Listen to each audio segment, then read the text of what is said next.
All right, so let's get into NFTs and the NFL Super Bowl and what that means.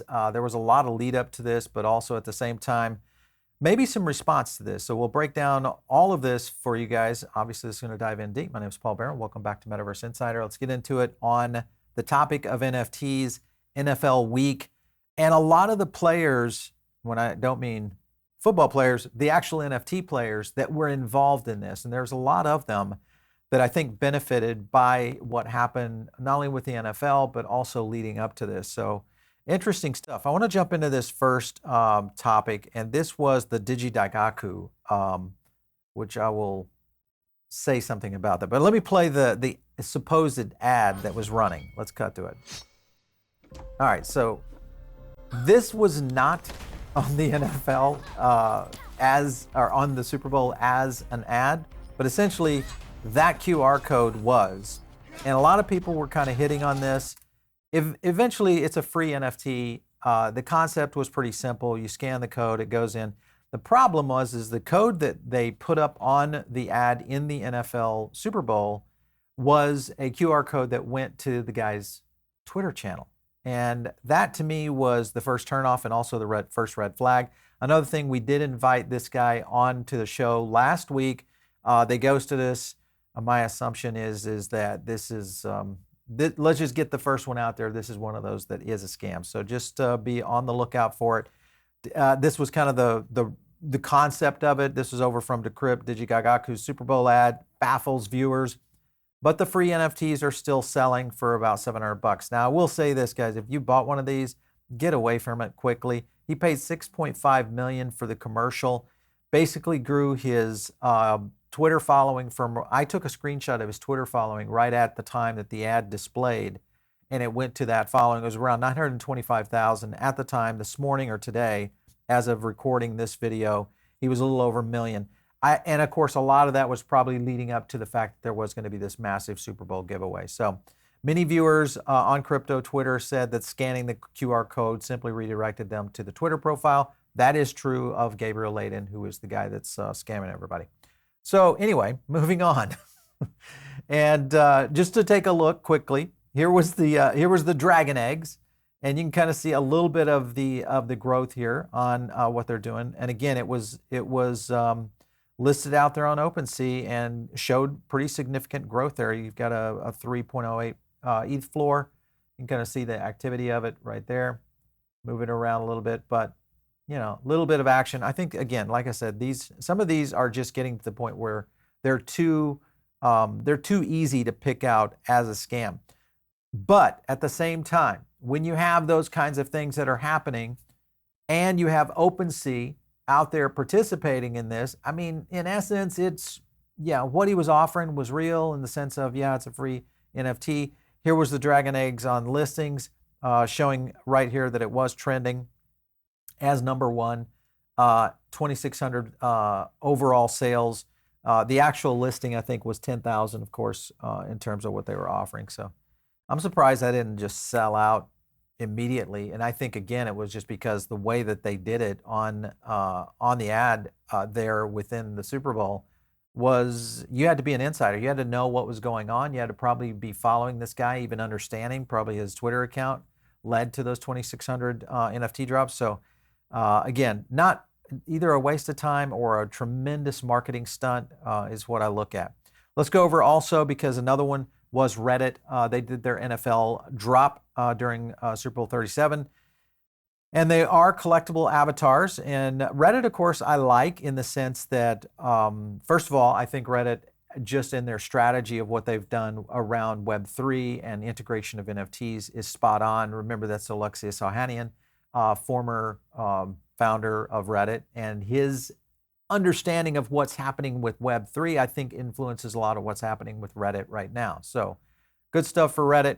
Other stuff that was reporting right here is the fact that over 1 million, let me zoom up on that for you guys, over 1 million Reddit Super Bowl NFTs were minted on Polygon. So you could claim this and even choose your own team. That was kind of cool. If you go over and look at Dune Analytics, you can kind of see a little bit of the Super Bowl pump right here on Polygon. And maybe this is something that's holding up the price of Polygon. You know, when you look at the price not recoiling like most of the market is and has been over the past 24. Polygon may be holding on because of what's happening with the Reddit NFTs. If you're going to talk about NFTs, marketing stunts, and all of that for the Super Bowl, because that's typically what these are, is they're marketing stunts during the biggest viewership on TV in the history. And I think you got to think of, and of course, we're going to say the word Donald Trump. Trump tried to pick another fight with Rihanna, saying the pop icon had the single worst Super Bowl halftime show in history. He's very good about just creating that divisiveness that creates one side versus the other. And then what does it do? It just continues to flow into I don't know if this guy is truly narcissistic. Well, yeah, of course he's narcissistic, but a marketing genius at the same time. So right after all of this, guess what? Donald Trump's NFTs start soaring again. Right after the Super Bowl clash with Rihanna. And I'll show you some stats on this, but again, he's just been very, very vocal about how he gains attention. And he does this in his political campaign. Now he's doing it in the marketing aspect of his NFTs. If you look at the Trump NFTs over on OpenSea, again, this one just blows my mind. How, first of all, on Polygon, again, the aspect of the value of what these NFTs have done in the short period of time since they've been launched is it's pretty significant. You cannot deny. If you look at floor price, let's just go back here to January. Look at that, 0.160. Then you see right here around January 18th, it pops up to almost over 3 ETH, continues to glide along here. And now it's starting to move right here at the end of January, pre-Super Bowl. A little bit of movement, that one little pop down, and now we're at 5 ETH. And then all of a sudden, bam, you go right into 6.39 ETH. These are the kind of growth. Look at this volume right here, continuing to skyrocket on the Trump NFTs. If anything, this was a good move, I think, from a marketing standpoint. I fear that this may roll out into his political campaign. In some way, Trump is probably going to benefit or develop some aspects around that. Speaking of Rihanna, the one thing that I think a lot of people looked at was another block. This we reported on last week. If you guys follow our podcast over on our Substack, Kyle and I do a podcast that's a Substack only, and Kyle did a breakdown on another block within that podcast. But if you look at another block, this was the song that, guess what, opened the Super Bowl. You know what? Better have my money. And of course, that is one of the most beloved songs of Rihanna of all time. And they, of course, this company and the licensing architecture that's built behind this, 300 of 300 minted. So this is sold out and continues to climb right now, almost 9.9 ETH on this particular song. This is one of those things that we've talked about many times, is that music will be the future of where NFTs are going. I think a lot of what we're going to see in terms of independent artists and all that are going to depend on NFTs. Speaking of that, I do want to thank our sponsor today, and that is Gala Music. Make sure and check Gala Music out. You can go and look at all the new featured artists. They're dropping tons of great new aspects of NFT integration. There's BT. We're hoping to have him on the show here pretty soon. But I love the fact that Gala has really kind of expanded the capability of a lot of these new emerging artists to kind of have a platform, but more importantly is the connection to where digital assets will be going in the future. So make sure and check them out. Just go to music.gala.com. We'll leave a link below in the description. Back to Rihanna. This is the floor price on Bitch Better Have My Money right here at 0.89. And you can kind of see some of the offers here. This is the argument I made with one of our CryptoPit team members about this. He owns this NFT, and he bought it right there in the beginning during the mint. So he's probably going to make off here. But the point is that liquidity may be a challenge in some of these. So just be aware of those kinds of things when you are investing in NFTs. Try to get into an ecosystem that has heavy support. But again, I mean, it's Rihanna, so that in itself probably says a lot. Here was a couple of things.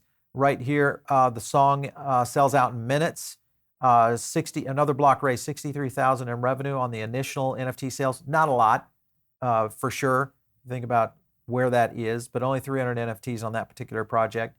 And the other aspect of this was that this guy right here, Michael Kadson, he's an attorney that analyzes this space. Let me kind of zoom in up on this. And he kind of talks about this whole thing, but the kind of model that I want to focus on was wishing her best of luck, halftime. It's exciting to see music and NFTs happening. There's so much potential here. I agree. This is something that I think is going to change the landscape in terms of music.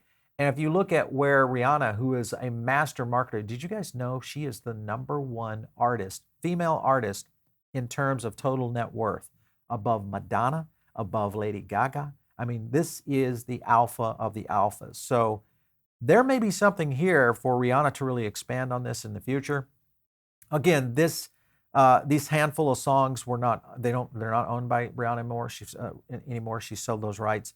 And that has been kind of the argument that's been going on within what's happening out there right now. For instance, this was the team behind Another Block right here.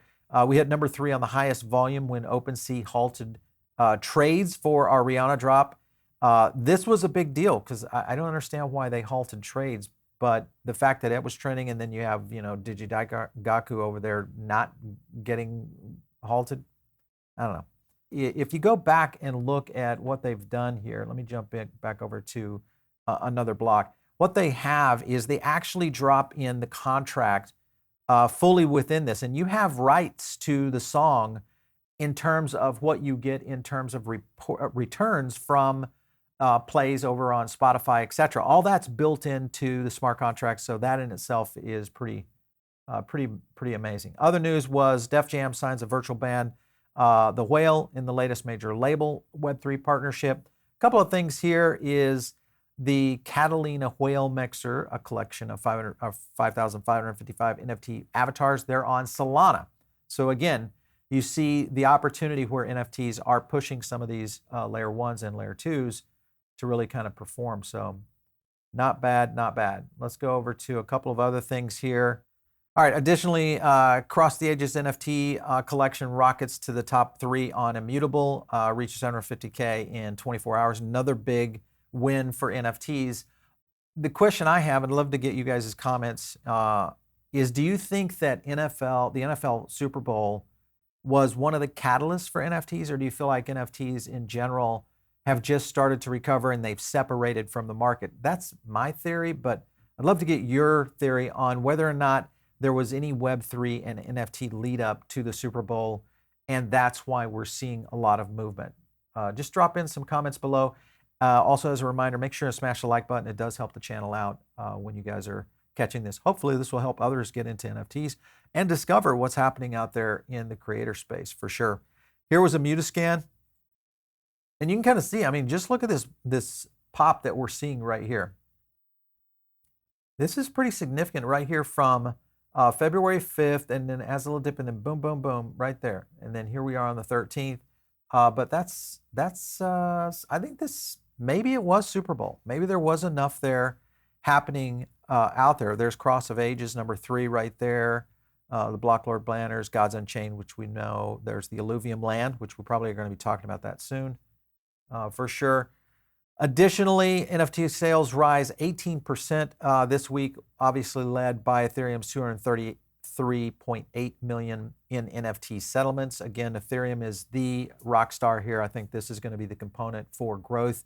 We'll continue to see, I think, growth in NFTs throughout the year. As I said, the scenario is has Web3 and a lot of the projects started to separate from the rest of the market? As I said, I think they have. Here's Solana. And this is something, I want to zoom in on this because this to me is a little telling. This green right here is Serum. You can see the fall off right there on Solana. And then you see there's obviously the FTX collapse right there. And then you see the Magic Eden. Look at the transactions on Magic Eden. Really kind of holding where other things around Solana, not necessarily. So again, goes back to the question mark. Has NFTs maybe continued to drive activity and transactions on Polygon? Have they continued to sustain the scenario with Solana? Love to get your feedback and what you guys think on all of this. Last but not least, it's Valentine's Day. We're going to drop this to you. Go out and send an NFT, and they are forever. And you got a couple of things you can do here. You can choose the heart you want. So there's one. Happy Valentine's Day. I chose the HODL heart, of course. There's the blue chip, but HODL me tight, baby. I like that one. You guys put my name in there. Send me a Valentine. How many Valentines can I get today? That would be amazing, because I had to send myself one, because I know I'm probably not going to get one. All right, we're going to dive into more stuff on Metaverse this week. We got a lot of news as well as a lot of coverage. We are going to be going out to you guys with a lot of topics with CPI coming out over on TechPath. So much happening. Make sure and become part of our Diamond Circle. That is available over on Substack, just pbn3.substack, or right here on the link below. A lot of new stuff happening over there, so make sure and join in. It's free. If you guys want to reach me, it's out there on Twitter. We'll catch you next time right here on Metaverse Insider.